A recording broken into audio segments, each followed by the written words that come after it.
Thanks for listening to Baxie's Musical Podcast. If you like what you hear today, be sure to like it, share it, tell everyone you know about it, give it a big fat review. You can also follow the show on Instagram, Facebook, and TikTok for regular updates. Today, we're brought to you by Metro Chrysler Dodge Jeep Ram at Chicopee. Be sure to stop by their state-of-the-art dealership next to BJ's and Big Y on Memorial Drive, or stop by MetroJeep.com and make it Metro. And then drive home in your new Metro Chrysler Dodge Jeep Ram today. It's Baxie's Musical Podcast.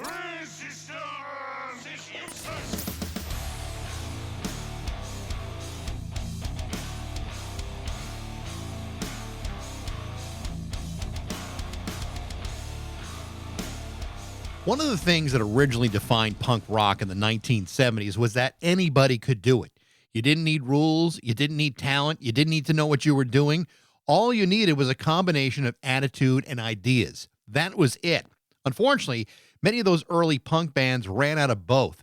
And as time went on, the defiant rejection of rules that defined punk early on began to erode the intention of the entire thing. Suddenly, punk was nothing but rules. You couldn't be punk if you did this, and you couldn't be punk if you did that, and God help you if you became a success. Then you might run the risk of being a sellout, a poser.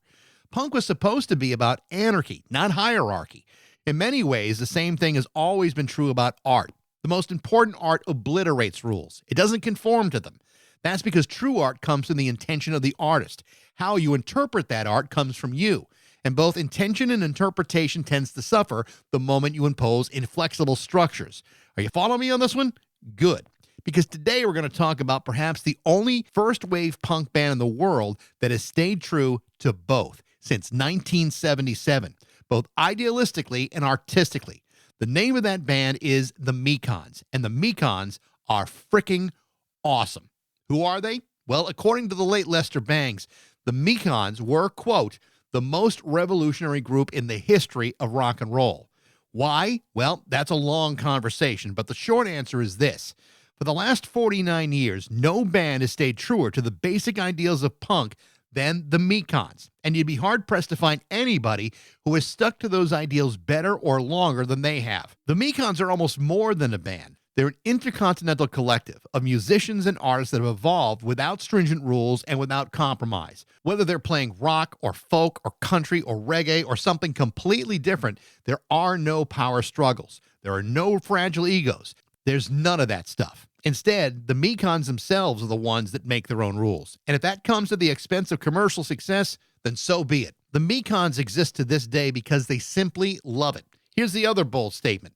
The Mekons have released over 24 studio albums, nearly a dozen EPs, and more than 10 compilations, and have quietly released some of the best albums by any band over the last 4 decades. From 1985's Fear and Whiskey, to 1989's The Mekons Rock and Roll, to 2002's Ooh Out of Their Heads, to the latest album, which was released late last year, entitled Horror. It is a band whose members have played with the Rolling Stones, Public Image Limited, Shriekback, Kirsty MacColl, Billy Bragg, The Damned, and many more. Members of the Mekons have also created art that is hung in galleries all across the world, and when they feel like it, they get together and play their music, with nobody's rules but their own, without compromise, and with nearly 50 years of their integrity fully intact. That, my friends, is a hell of an accomplishment, and you'd be hard-pressed to find that anywhere else. And the Mekons live, whether it be with a full band of 8 members or the mini Mekons who perform in smaller numbers, don't just play live, they play to a gathering of insanely loyal fans and friends and family. The Mekons are coming to the Iron Horse in Northampton, Massachusetts on June 10th, and the mini Mekons will be performing at the 2026 Solid Sound Festival at Mass Moca in North Adams, Mass on June 26th through the 28th, along with Wilco, the Breeders, Billy Bragg, and the Gang of Four. To talk about it is longtime member of the Mekons, artist Jon Langford, on Baxie's Musical Podcast.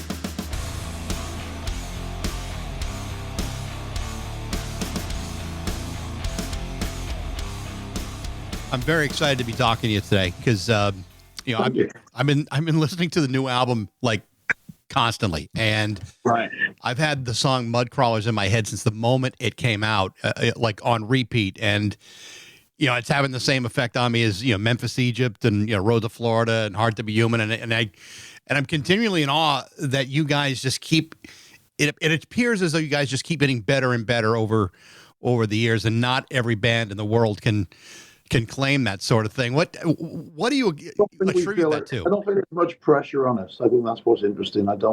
We seem to have been able to remove the idea that we have to have a career and we have to make money. So it's like we can kind of do what we want when we want. I mean, that's a pretty unusual, way to operate, any band. But you guys are so busy doing other things that when you do decide to get back and to do music, you're doing it because you love spending time with each other, and it's not necessarily because of business pressure putting you back together. Says you must do an album right now. This is really kind of on your timetable to get stuff done. Well, we were going to do that album, and the pandemic happened, so we just we made a kind of remote album that was an interesting bureaucratic nightmare process that came out during the pandemic on Bandcamp, but then we still had ideas for this album going to Valencia. Yeah. We like location recording and going to places which we think are going to be interesting. And Valencia certainly was. It was a really lovely place with a lot of history and a lot of kind of stuff that inspired us, I think, to make the record we made. And certain things were, like you said about that song, Mud Crawlers. That's actually about something that happened in my hometown in Wales. And it's kind of like probably not a Mekons song, but I had the idea and I had that riff, and it just seemed like we should just do this. Yeah, but a lot of everything else kind of, there was a few things me and Tom sent back and forwards that we didn't, put on the Exquisite record, but we really went to Valencia with very, very little, and it was kind of nice just to set up as a band and be having a bit of a blank slate, a few chord sequences and riffs and ideas, but not finished songs we were trying to polish, present to the public. It was what you hear on Mekons records is the act of writing and creating. They're more like kind of glorified demos. Because we always prefer, when we used to have to make demos for record labels, we always preferred the demos. What were the records that used to come out would always sound like slightly more boring or controlled. Because you guys live all over the world, and you're like I said, you're doing so many other things. When you do get together, and you do get down to business. I mean, because you've been doing it for so long that it must feel like a homecoming or almost like a high school reunion every time you get back together. I mean, does it feel that way when you're finally like all 7 or 8 of you are in a room together? I mean, what's the dynamic of that? No, it's great. No, it's really nice. We did see a lot of each other last year because we had, we did probably 3 months of touring last year, maybe probably more than that, in fact. So out with rehearsing and, just various other things. So we did see a lot of each other, and it was really great. And I saw a lot of other members of the band so separately as well. It was a problem during the pandemic, I have to say. I didn't go back to the UK for about nearly 2 years, and it was painful. Not used to that. So and I missed people. So it was then, to go to Valencia and make horror was like a kind of perfect holiday. Because I like to work. I don't like. I find it really hard to relax and not do anything. So to be with the people you want to be with and to go somewhere really interesting. There's something really interesting about being able to, when you have lifelong friends like this, and you're talking almost 50 years. Unlike every other band in the world, where you haven't been pulling each other's hair out and you haven't been fighting, and the business has gotten in the way. It's a collection of people that truly do love each other, and I think that's the history of the Well, love. I mean, you know what I mean. I mean, it's like, unlike some bands. I think so. It is kind of like a family. There's definite strong bonds of friendship between everyone in the band. And Tom, I met him when I was 18. And we formed the band he was 20, I was 19 when we formed the Mekons. So that's kind of strange to think. It's like saying I've been in this band for half my life. I've been in this band for most of my life. Yeah.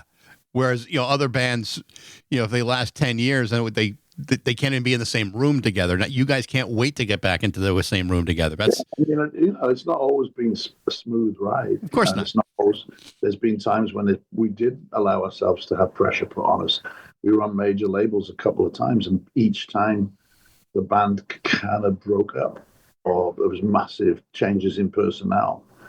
That then, the first band, that was about 1980 when we were on Virgin Records, and they fired us. We tried to keep going for a bit. We made what I think is one of the best albums we ever made, but they wouldn't put it out. And then that came out on a label called Red Rhino in York. And basically we did a couple of European tours, and the band just drifted off. But there was something there that the fact that we were friends, I think, was that, we're in a band, and the band hasn't exactly split up, and yet we're still in the pub every night talking and plotting doing something.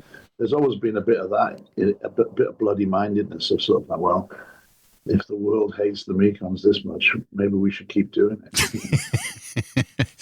Yeah, I was just watching the documentary Revenge of the Mekons, probably for like the third time now. And, what strikes me about it is that you do really operate like no other band. And it kind of goes all the way to the beginning, where the reason you get into punk at all is anyone can do it. It's not like there were a lot that you imposed a lot of rules on each other until the point where it gets to punk starts to impose its own rules on each other, and then next thing you know, it's nothing but rules. And then you guys decide to make a pretty drastic pivot in a different direction, which was probably the punkest thing you could do. We started with all these rules. We did have loads of rules. There was a kind of, us and the Gang of Four, we had a kind of common turn where we would discuss everything in a highly politicized language. We were all art students at a very left-wing art school, and, but it was actually, there was a sort of rigor to it, which I look back on now and think that was kind of necessary. If we'd just been at, Friday night party bands, trying to be fun punk like they had in Germany, which I never understood fun punk. There was some attention to detail and, like I said, rigor that we needed to sort of punish ourselves. We didn't want to be like what had come before. And we were pretty extreme in the sense of the Gang of Four. They were good musicians. The Mekons, none of us were really musicians. None of us could have been in any other band. Yeah. I was like the best musician. I was a really kind of average youth club rock drummer. I'm not considering it as anything I really wanted to do. I just liked the idea of being in a band when I was a 16-year-old because it was better than playing rugby.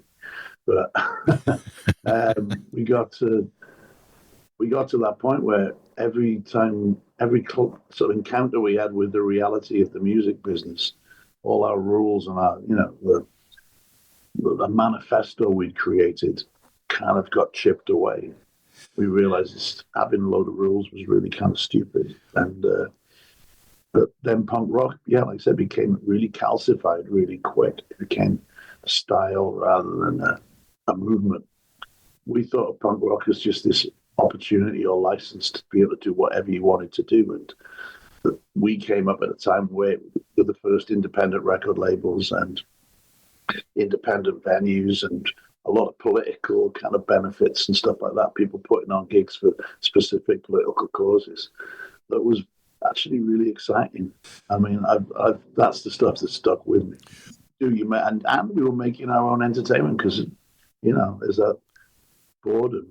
It was pretty frigging boring in Leeds in the late 1970s. And it was in black and white, and all you could really do was go to the pub and get drunk. Which isn't always a bad thing, but there's... Well, we did that enthusiastically. I've spoken to Hugo Burnham a couple of times on the podcast. He only lives like 90 minutes from here, and we've spoken about the Mekons and about being at Leeds and the relationship that you had with them, and I mean you're all in the same circle of friends. But it was like a collective. We had shared equipment, shared rehearsal room. We did gigs together.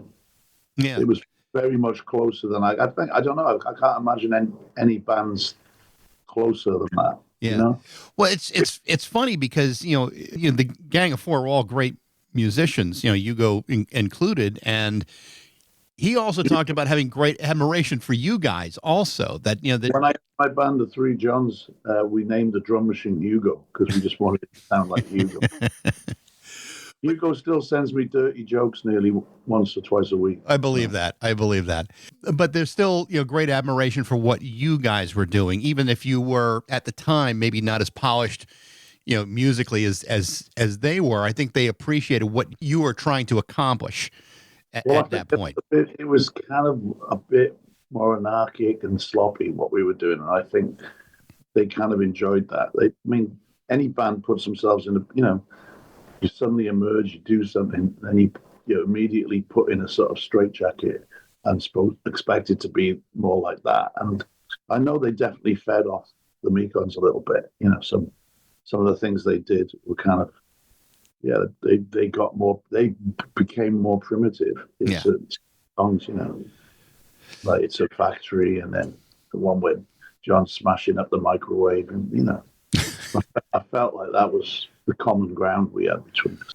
When you guys were still very much in the punk stage of the Mekons growth here, things started to change a little bit. There were there was more violence at shows. There were more rules imposed. It stopped being fun and exciting and started to be a little bit more dangerous. And that's when you guys were suddenly were introduced to like a whole different path where you're now looking away from punk and more towards folk and country. It was, to be honest, there was always that thing about. I was always surprised by American kind of punk rock music. How there was this, they hated disco music, and it was kind of like it was rock versus disco and stuff like that. The only music we really liked around the time the band started, Gang 4 Mekons started, we were like Bowie a lot, but we were obsessed with like Saturday Night Fever. The Mekons used to listen to ABBA all the time. When we made our first single, we listened to ABBA beforehand. I don't know how we didn't translate anything from ABBA to our first single. Kind of a miraculous lack of osmosis there, but that we were very, very into sort of funky music, but we thought it was kind of year zero. What we really hated was prog rock and kind of stadium rock bands, and that was the main thing. But punk, pretty quickly a lot of punk rock bands, and especially where we were based in the north of England, so we weren't part of the London music industry for quite a long time, and our label was up in Edinburgh, and we mostly played around the north of England. Our idols were the Buzzcocks, who had their single on New Hormones Records, Spiral Scratch came out.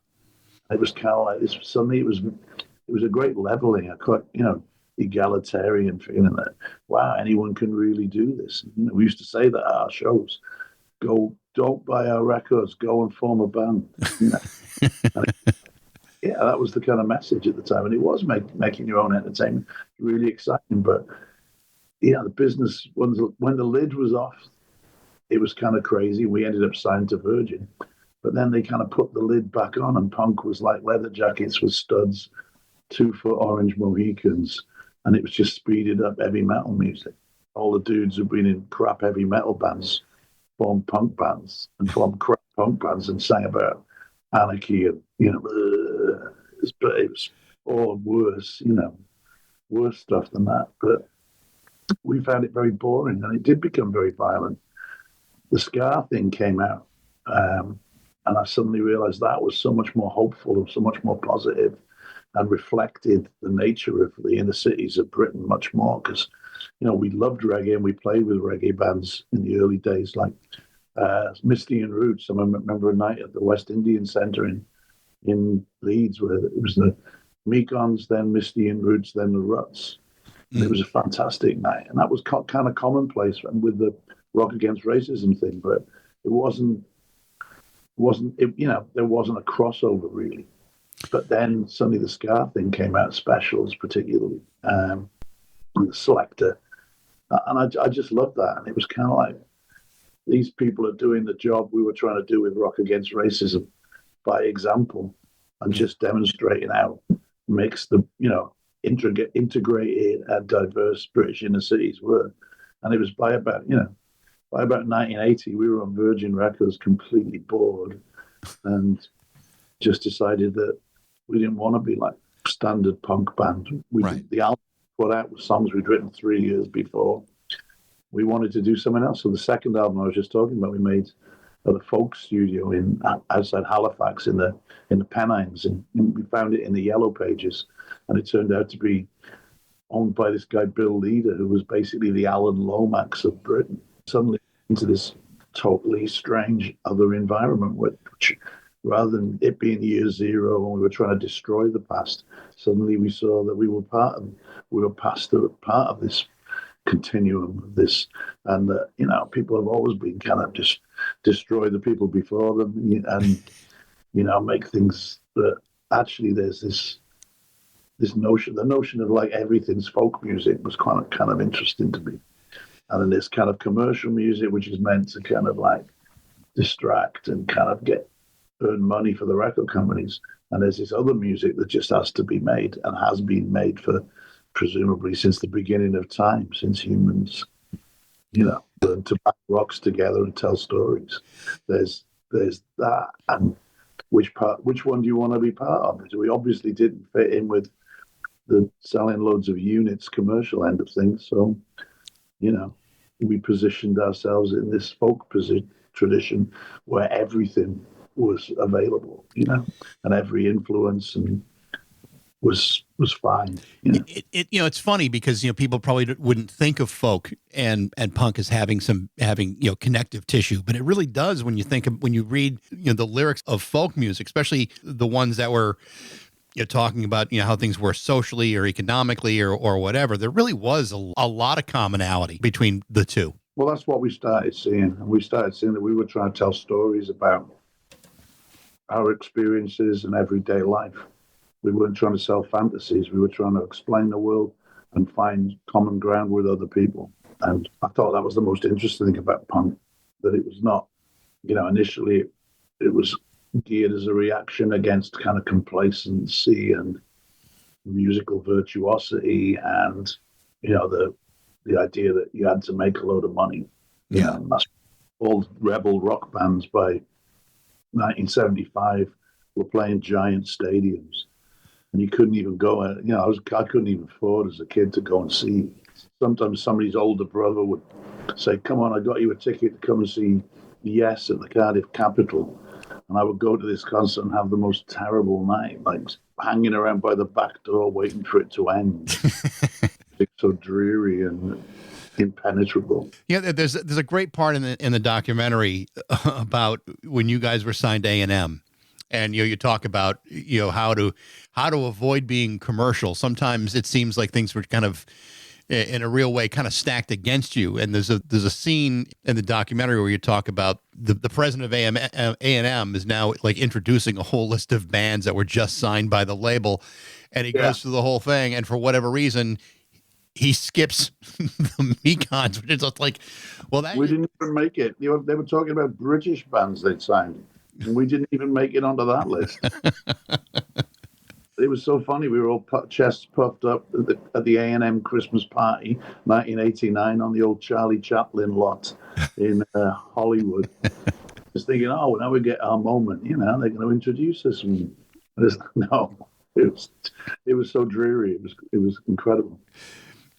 I got into the Mekons back in the 80s, mid 80s or so, when I was in college radio in Milwaukee. And I remember, playing. Were you at WSME? Was it no, I was a Marquette student.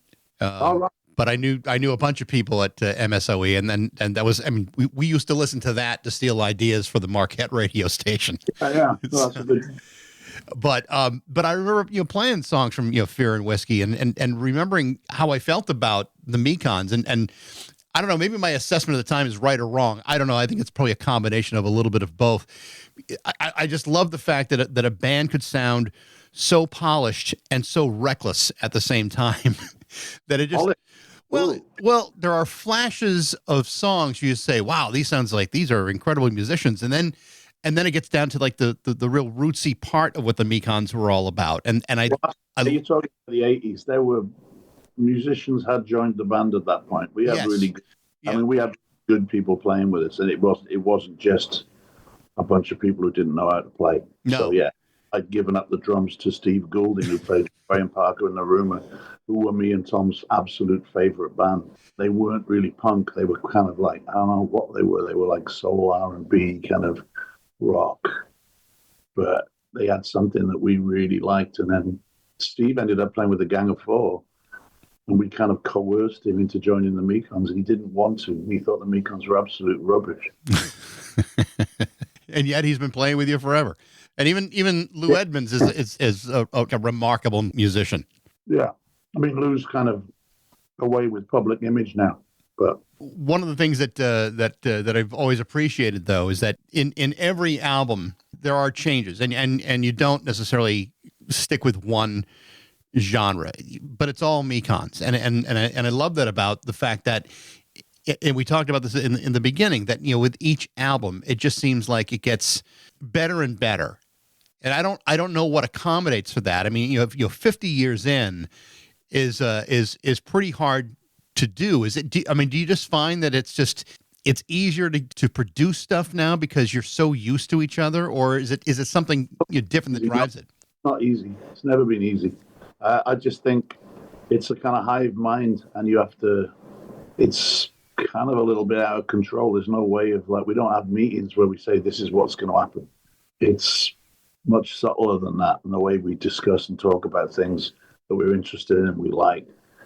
And then, I mean, with the last couple of records, really, it's been, one was the Exquisite record was just made up of crazy accidents and kind of piecing things together. But, our bass player, Dave, actually had to manufacture something out of bits and bobs that we came up with remotely. And the album in Valencia was really not much material on the table, yet the whole band sitting and playing together, having like a really nice big studio with access to loads and loads of instruments, like keyboards we wouldn't normally use. And yeah, it was just let's just start playing and see what happens. Apart from the Mekons, I mean, you have had a very, very good career as an artist, and I was on a couple of gallery websites looking at stuff that you had done, and I realized that your stuff is in galleries all over the place, all over the world, and I absolutely love what you do. I can't afford any of it, but I absolutely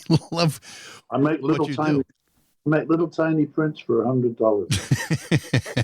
Well, that stuff I could probably muster, but I mean, I look at some of the larger pieces, I'm going, man, that's Well, it's so cool. A long time, so it's like, I mean, looking at what you do, because I mean, I remember doing some similar stuff like in art classes in high school, but obviously never to the degree you're doing. Some of those larger pieces are pretty elaborate. Must take a good long time to at least get everything ready to be printed like that.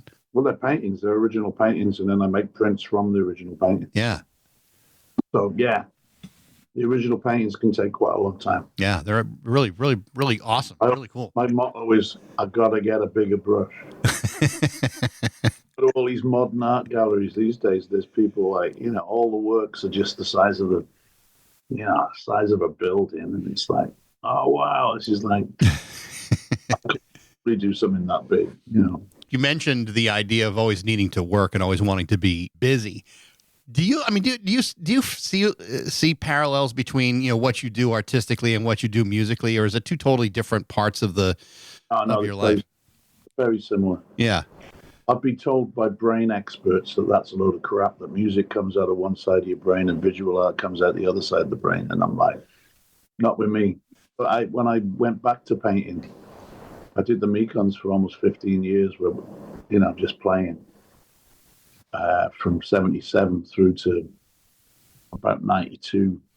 And I was encouraged by a great artist in Chicago who recently passed on, Tony Fitzpatrick, who was just an amazing mentor to me and, influence on basically changed my life, told me that I should be painting, seen some of my illustration work and record covers, and he just liked what I did. And he taught me how to etch, and then gave me my first exhibition. And it was kind of daunting, because I was like, how do I don't know what to do. I gave this up a long time ago. I don't know how to make an art exhibition. I'm not even interested in fine art. I studied it at art school, got a degree, but most of the time I was playing punk rock with the Mekons. And I realized that all the doubt and worries I had about making visual art, I didn't have that about performing live on stage or writing songs. I was super kind of confident, at the time, about I like to write songs. I craved playing music live. So it was like, why is doing a painting different? So I had to think about that and kick down some, artificial walls in my head. And I started to think about the similarities between the two practices. And I mean, mainly I came up with the idea that music's collaborative. And that was something to kind of strive towards, would be to make visual art collaboratively like you would make music. But that's a bit of a pipe dream. I've achieved it on a couple of levels, but it really is different in that way. It's really hard to make visual art with other people. We've tried, and I do it quite successfully with my friend Jim Sheridan, who was the master printer at Hat Show Print in Nashville for many, many years. And we make stuff together, which are weird kind of collage, one-off paintings, and that's been fun.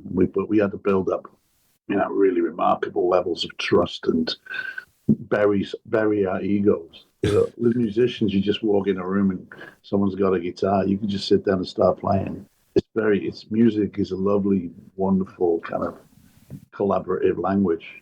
I've envied that, as a visual artist, and tried to think of ways to bring that in. But no, I think when I started thinking of the paintings as songs, how could it be like a song? Or then, well, obviously that one thing was, I'll just include loads of the lyrics. I always had words in the paintings, text in the. Chicago's probably like an underestimated town artistically. A lot of great galleries, a lot of great museums. There is an appreciation for art in Chicago. What brought you to Chicago, and probably more importantly, what kept you in Chicago? You've been there for an awful long period of time. When I first came to Chicago, it reminded me very much. I was in 1985. I came with a band called the Three Johns, who I mentioned earlier. Played at a club called the Metro. Met a lot of people that night who remained friends, and it was the only city where we knew a few people. So we knew a guy was the musical director of WZRD, The Wizard, Northeastern College music station, and he let us stay with him. So at the end of the tour, we were flying back from Chicago, so we did this whole tour where we were in hotels and airports, and just running around and nightclubs, and then suddenly we're back in Chicago for a week, and we actually saw the city. And at that time, it was kind of a lot more run down than it is now. It was very affordable, and there was a lot of musicians and artists that we met, and a lot of people from, other bands. I think I met Janet Bean from 11th Dream Day and Freakwater. Then she just moved there. It was just an interesting time, and I ended up meeting a woman from Chicago. We got married, we had kids, and I've been in Chicago ever since. Yeah, well, that would explain why you stayed. Yeah, it was.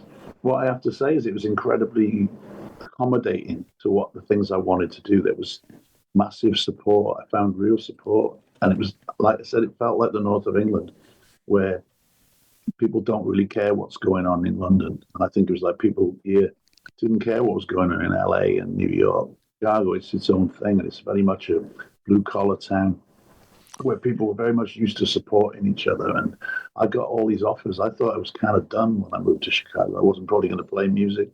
Mekons had been dumped by A&M Records, and I thought, maybe it's all over. What am I going to do? And suddenly, I was in another band, the Wilco Brothers.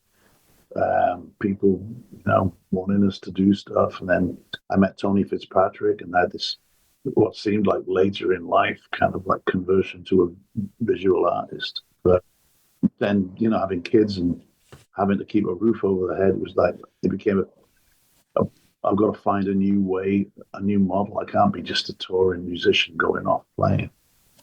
I've got to, I've got to find a way to unite the two things in a way that I can earn a living. And Chicago provided that, and America provided that. I think I would have been able to do that in the UK. So that's one of the reasons I stayed. But I have very, very good friends in Chicago, people I met during the 90s. It was a real kind of melting pot of musical styles. But people were not. Sally always talks about this. People, you could just call on people from very different genres of music, and they would all be interested and supportive. Whereas in England, it was very much more tribal and much more, people trying to like climb over each other. But I think it was a bit like that in New York or in LA. Where the influence of the industry is felt. It's much harder to have a sort of benign, collaborative environment. But Chicago, I mean, we ended up on Touch and Go Records for 15 years with the Mekons, and that was one of the greatest experiences I've ever had. It's restored my faith in everything. That's great. Yeah, because I thought independent record labels, wow, what's the difference between them and a major label? Well, a major label is a load of rich corporate people fucking you over. It was some dude in his garage fucking you over. You can always get to the guy's garage. You can't always get to his office at a high-rise building. Well, some of the experiences I had, some pretty greasy freaking people in the independent music world. One of the things I did want to ask you about the new record is I read that there's a dub version of this being made with Tony Mamomi, the former bass player for Pere Ubu, and that he's remixing the entire album that's going to be out in June. Tell me, what can you tell me about that? There is a single, Mudcrawlers, is out now. You can check it out. Yeah, it's really with Benji Webb. It's fantastic. Sounds great. He's an old mate of mine from Newport Docks. That's awesome. Yeah, he's great. You guys are also coming out to our area too. You'll be at the Iron Horse in Northampton, Mass, on June 10th. But the mini Mekons coming to Western Mass again later in the month at Mass Moca. They asked the Mekons to do that, but it was like too long a gap, and the Mekons have to, just for people have lives. That's the way we managed. We managed to keep going is that people actually don't rely on the Mekons as the main source of. It's a great lineup. I mean, Gang of Four, the Breeders, Wilco, Billy Bragg is going to be there. It sounds like it's going to be a great time. Mass Moca is an awesome place. Yeah, it's going to be fun. Yeah. John, it's been a real pleasure to talk to you. I mean, I like I said, I've been a fan for an awful long period of time. I've got a big fat stack of Mekons records in the other room, and I'm always excited when a new Mekons record is coming out. Yeah, well, it's been nice. Actually, lately we've been thinking about, we were always on this kind of forward motion, like moving from one disaster to the next. And recently it's been kind of like, well, we should, we had a lot of touring last year. We talked about a lot more about the catalogue of the band, what songs still stood up and what we liked. We'd done that a couple of times. We'd look back and, there was a point in 2004 where we recorded some of the early songs again. See if they stood up, and they did. I really felt they were meant more now than they did then. Probably, it's not like the world's improved much. No, but certainly your perspective on things. Yeah, so we've been introduced when we do especially the mini Mekon stuff. Now we do a lot of songs that probably would surprise people from deep catalog, baby. John, this has been a lot of fun. I appreciate you taking the time and talking to me today. Great. Lovely to talk to you. Absolutely. If you get a chance to do it, I'd love to do it again sometime. Oh, yeah, anytime you want. You should do it with Sally, because Sally's very entertaining as well. I'd love to. Or Tom, Yeah. John, thank you so much. Best of luck. We'll talk soon. Thank you. Okay, mate. Thanks so much. Take care now. Bye. The name of the latest album by the Mekons is called Horror, with a dub version Horrible coming out later in June. Also, the Mekons are coming to the Iron Horse in Northampton, Massachusetts on June 10th, and at the Solid Sound Festival at Mass Moca, June 26th through the 28th. Thanks for listening. I hope you enjoyed it. If you did, you can reach me at bax@rock102.com. Thanks to Metro Chrysler, Dodge, Jeep, and Ram at Chicopee for their support, but most of all, thanks to you for listening to Baxie's Musical Podcast.